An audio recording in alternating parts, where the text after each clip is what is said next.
Le Parti communiste chinois a clôturé mercredi son 18e congrès du parti. Soucieux de maintenir un semblant d'harmonie et de prospérité, il a minutieusement tissé l'image d'une société satisfaisante et comblée. Les nouveaux dirigeants chinois ont été présentés ce matin, mais que pense vraiment le peuple chinois de cette présentation ? Comment les citoyens chinois de Chine perçoivent-ils les événements de ces quelques jours au Congrès ? Voyons notre prochain reportage. Le transfert du régime chinois, attendu depuis une décennie, tire à sa fin.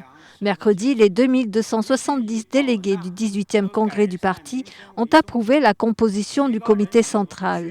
Ils ont affirmé les efforts du chef sortant, Hu Jintao, en votant positivement à main levée et à l'unanimité son plan quinquennal. La véritable Chine, soit 1,3 milliard de personnes, n'a participé qu'au moyen de reportages orchestrés égrenés par les médias d'État. À l'opposé de la confiance des délégués de Pékin, les microblogs reflètent le découragement du peuple. Le public du continent n'accorde pas beaucoup de confiance à ces réunions gouvernementales. Lorsque nous parlons entre nous, en privé ou sur Twitter et en ligne, nous n'affichons pas beaucoup d'espoir. Au cours de la réunion d'une semaine, les dirigeants communistes ont identifié plusieurs sujets brûlants qui pourraient menacer leur emprise sur le pouvoir. Outre la corruption, en tête de liste, l'économie, la primauté du droit et pour la première fois, les dommages environnementaux ont suscité des inquiétudes.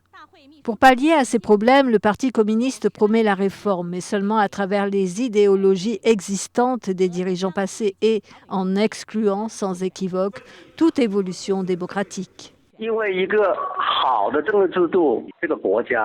Un système politique sain offrirait la démocratie au pays et la liberté au public. Un grand nombre de citoyens estiment que, quel que soit le PIB, pas grand-chose ne les touche. L'État peut être riche, mais une telle situation ne signifie pas que le public en profite. Tout cela découle des problèmes liés à la structure politique.